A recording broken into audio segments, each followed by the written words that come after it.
Recent టైమ్స్‌లో ISRO, NASA కనుక్కున్న ఎన్నో విషయాలు కొన్ని శతాబ్దాలకు ముందే మన భారతీయులు నిజంగానే కనుక్కున్నారా? పెళ్లి పత్రికలో స్వస్తి స్త్రీ చాంద్రమానేన అని రాస్తాం కదా! చాంద్రమానం అంటే ఏంటి?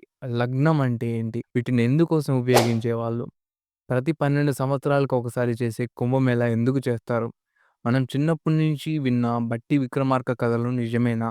ఈ కథల వెనకున్న అసలు రాజు కథేంటి?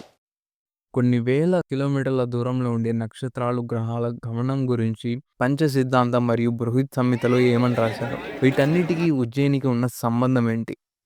ఈ ప్రశ్నలన్నిటి సమాధానం తెలుసుకునే ప్రయత్నం ఈ డాక్యుమెంటరీలో చేద్దాం. నేను కొన్ని రీసెర్చ్ పేపర్ స్టడీ చేసిన అవి మీకు కావాలంటే డిస్క్రిప్షన్లో ప్రొవైడ్ చేస్తాను.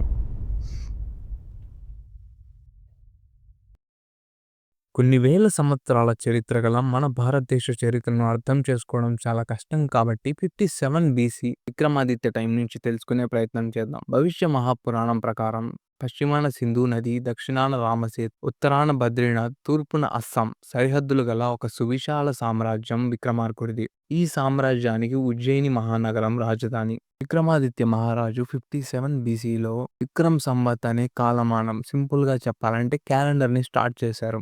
ఏన్షియంట్ టైంలో ప్రపంచం మొత్తం మీద 3 రకాలైన క్యాలెండర్స్‌ని ఫాలో అయ్యేవారు. రోమన్లు సోలార్ క్యాలెండర్‌ని, అరబ్బులు లూనార్ క్యాలెండర్‌ని, ఇకపోతే మన ఇండియన్స్ వచ్చేసి లూనీ సోలార్ క్యాలెండర్‌ని ఇప్పటికి కూడా ఫాలో అవుతున్నాం. మనం తెలుగులో వాడే 12 నెలలు ఏవైతే ఉన్నాయో అవి లూనార్ మంత్స్ అనమాట. ప్రతి నెల శుక్ల పాడ్యమితో మొదలయ్యి అమావాస్యతో ముగుస్తుంది. ఒక లూనార్ ఇయర్‌లో 354 డేస్ ఉంటాయి. దీన్ని చాంద్రమానం అని కూడా అంటారు. లూనార్ ఇయర్‌కి, సోలార్ ఇయర్‌కి ఉన్న గ్యాప్‌ని ఫిల్ చేయడం కోసం ప్రతి 2.7 ఇయర్స్‌కి ఒకసారి ఒక అధిక మాసం అనే ఎక్స్ట్రా మంత్‌ని యాడ్ చేస్తారన్నమాట. సోలార్ ఇయర్‌ని తెలుగులో సౌరమానం అని కూడా అంటారు. రాజా విక్రమాదిత్య సభలో నవరత్నాలు అని 9 మంది మహా పండితులుండేవారు. వీరిలో మహాకవి కాళిదాసు, వరాహమిహిర అనే జ్యోతిష్ శాస్త్రవేత్త, ఆస్ట్రానమర్ ముఖ్యంగా ఉండేవాళ్ళు. వరాహమిహిర రాసిన పంచ సిద్ధాంత ఆధారంగా మార్స్ పైన వాటర్ అండ్ ఐరన్ ఎక్కువగా ఉండేవని తెలుస్తుంది. ఈ ఫోటో నాసా 2018లో తీసింది. దీని ఆధారంగా మార్స్ పైన వాటర్ ఉండేవని మనకి కన్ఫర్మ్ అవుతుంది.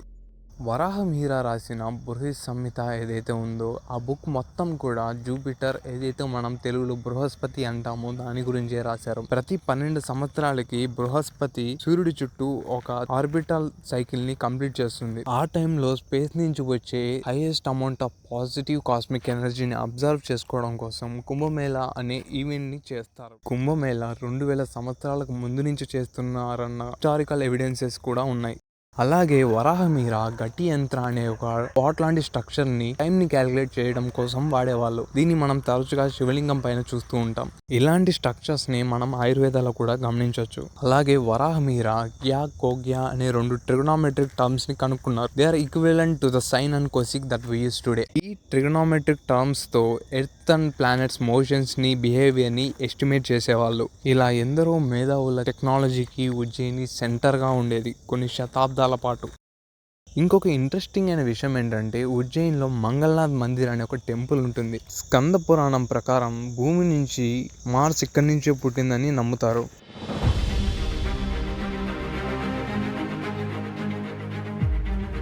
ఏన్షియంట్ టైంలో ఉజ్జయిన్లో ప్రైమ్ మెరిడియన్ అనేది ఉండేది. మనకి మెరిడియన్ అంటేనే తెలియదు. యాక్చువల్గా మెరిడియన్ అంటే మిడ్ డే. సన్ రైజ్ నుంచి ఆఫ్టర్నూన్ వరకు దాన్ని ఏఎం అంటారు, అంటే యాంటీ మెరిడియన్. ఆఫ్టర్నూన్ నుంచి ఈవినింగ్ వరకు పోస్ట్ మెరిడియన్.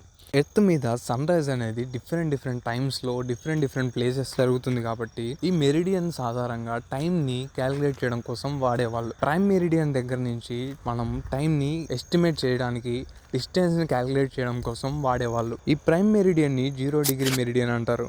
పోతే లగ్నం, నక్షత్రాలు అంటే ఏంటో తెలుసుకుందాం. ఎర్త్ సన్ చుట్టూ త్రూఅవుట్ ద ఇయర్ తిరుగుతూనే ఉంటారు. మనం ఆకాశంలో చూసినప్పుడు మనకి ఎన్నో నక్షత్రాలు కనిపిస్తూ ఉంటాయి. ఇంచుమించు సన్ 30-35 డేస్ ఒక కాన్స్టలేషన్ లో ఉన్నట్టు కనిపిస్తాయి. అవి కూడా మేజర్ 12 కాన్స్టలేషన్స్ ఏవైతే మనం చిన్నప్పుడు మేషరాశి, మిథున రాశి అని తెలుసుకున్నామో ఆ కాన్స్టలేషన్ దగ్గర ఇంచుమించు ఒక 30 days ఉన్నట్టు మనకి అనిపిస్తుంది అనమాట. అలా సన్ ఏ రాశి లేదంటే ఏ కాన్స్టలేషన్ దగ్గరగా ఉన్నప్పుడు ఏ సీజనల్ అండ్ అట్మాస్ఫియరిక్ బిహేవియర్ ఉన్నాయని అనలైజ్ చేసేవాళ్ళు అనమాట. అలా ఒక సోలార్ ఇయర్ లో ఒక వ్యక్తి ఏ టైంలో పుట్టారని కనుక్కోవడానికి రాసుల్ని వాడేవారు. సన్ ఆ రాశిలో ఉన్నంత వరకు అదే రాశిలో ఉదయిస్తున్నట్టు మనకు అనిపిస్తుంది. దాన్ని ఉదయ లగ్నం అంటారు. ప్రతి 2 గంటలకు లగ్నం అనేది చేంజ్ అవుతూ ఉంటుంది. అలా 2 గంటలు చొప్పున 24 గంటల్లో 12 లగ్నాలు అనేవి ఉంటాయి. మనం ఎలాగైతే ఇన్ని గంటలకు పుట్టామని చెప్తామో అలాగే ఓల్డెన్ డేస్ లో ఈ లగ్నంలో పుట్టారు, ఈ టైంలో పుట్టారని చెప్పడం కోసం లగ్నాల్ని వాడేవారు. అలా ఒక లగ్నం 2 గంటల టైంలో చంద్రుడు 3 నక్షత్రాలు మారుతాడు. అలా ఒక్కొక్క నక్షత్రానికి 4 భాగాలు చొప్పున ఒక లగ్నంలో 9 భాగాలు మారుతాడు. ప్రజెంట్ మనము ఇన్ని నిమిషాలకు పుట్టారు అని చెప్పడం కోసం వాడతాం కదా, అలాగా ఓల్డెన్ టైమ్స్ లో ఇంకా అక్యురేట్గా దగ్గరగా చెప్పడం కోసం నక్షత్రాల్ని వాడేవారు. ఈ నక్షత్రంలో పుట్టారు, ఈ టైంలో పుట్టారు అలా వాడేవాళ్ళు. కాలక్రమేణా వాటి గురించి చెప్పేవాళ్ళు, తెలుసుకునే వాళ్ళు తక్కువ అవడం వల్ల ఆ పేర్లు చెప్పుకొని ప్రజల్ని భయపెట్టి డబ్బులు గుంజే వాళ్ళు ఎక్కువైపోయారు. అలాగే మనం పెళ్లిళ్ళప్పుడు ఈ ముహూర్తం దాటిపోతుంది అంటారు కదా, ముహూర్తం అంటే 48 నిమిషాలు. అలా రోజుకి 30 ముహూర్తాలు ఉంటాయి. అలా గటి అంటే 24 నిమిషాలు. ఇవి రోజుకి 60 ఉంటాయి. మనం డైలీ వాడే 1 hour ఏదైతే ఉందో దాన్ని గంట అని అంటాం. అది అందరికీ తెలిసిన విషయమే. ఈ ఇన్ఫర్మేషన్ అంతా గ్యాదర్ చేసిన తర్వాత అసలు విక్రమాదిత్య అనే రాజే లేడు, నవరత్నాస్ అనే వాళ్ళే లేరు. ఉన్న నవరత్నాస్ అనే వాళ్ళు 57 BC విక్రమాదిత్య టైం చెందిన వాళ్ళు కాదు, 6th century చంద్రగుప్త 2 టైం చెందిన వాళ్ళనే ఒక కాంట్రవర్షియల్ టాపిక్ ని తెలుసుకున్నాను. ఏ కాలానికి చెందిన వాళ్ళైతే ఏంటి బ్రో అని కూడా అనుకోవచ్చు. ఇక్కడ దగ్గర 700 years of history and knowledge అనేది లాస్ అవుతుంది. సో దాని గురించి తెలుసుకునే ప్రయత్నంలో కాళిదాసు రాసిన జ్యోతిర్భవం అనే ఒక కావ్యంలో 22వ అధ్యాయం 21వ శ్లోకంలో కలి 3068వ సంవత్సరానికి చెందిన ఆయనని తెలుస్తుంది. ఇది ఎగ్జాక్ట్ గా 1st century 33 BCకి చెందిన టైం. అదే 22వ అధ్యాయం 10వ శ్లోకంలో 9 మంది నవరత్నాల పేర్లు కూడా ఆయన మెన్షన్ చేశారు. ఇప్పటికి కూడా నేపాల్లో విక్రమ్ సంవత్ అనే క్యాలెండర్ ని ఫాలో అవుతారు. ప్రజెంట్ ఇయర్ వచ్చేసి 2081. అంటే ఎగ్జాక్ట్ గా విక్రమాదిత్య 57 BC లో ఈ క్యాలెండర్ ని స్టార్ట్ చేశారు. ఇన్ని హిస్టారికల్ ఎవిడెన్సెస్ ఉన్న people called Indian history as myth. మన టెక్స్ట్ బుక్స్, మనం చిన్నప్పటి నుంచి చదివిన టీచర్స్ వీళ్ళంతా మనకి ఫ్రెంచ్ రెవల్యూషన్, హిట్లర్ గురించి ఇంకా ఏవేవో చెప్తారు, కానీ మన ఇండియన్ హిస్టరీ, మన ఇండియన్ సైన్స్ గురించి ఎప్పుడు ఎక్కడా పెద్దగా చెప్పింది లేదు, మనం తెలుసుకుంది లేదు. ఏదైతే ఉజ్జయిని ప్రైమ్ మెరిడియన్గా మనం వాడే వాళ్ళమో కొలోనియల్ రూల్ తర్వాత దాన్ని గ్రీన్విచ్ మెరిడియన్ అని బ్రిటన్లో షిఫ్ట్ చేసుకున్నారు. మనం ఇప్పుడు అక్కడి నుంచి ఏదైనా లొకేషన్ని కానీ టైంని కానీ క్యాలిక్యులేట్ చేయడం కోసం ఆ పాయింట్ని బేస్ చేసుకొని క్యాలిక్యులేట్ చేస్తున్నాం. కొలోనియల్ రూల్లో ఏదైతే historical, economical and geographical dominance ఏదైతే మనం ఫేస్ చేసామో ఇంకా దాని ఎఫెక్ట్ మన మీద ఉంది, ఇక మీద ఉంటుంది కూడా. మనందరికీ 300 BCకి చెందిన అలెగ్జాండర్ ది గ్రేట్ గురించి తెలుసు. ఒప్పుకుంటా ఆయన ఖచ్చితంగా గొప్ప వారియరే. బట్ విక్రమాదిత్య మన రాజు, ఆయన గురించి మనలో ఎవరికీ తెలీదు.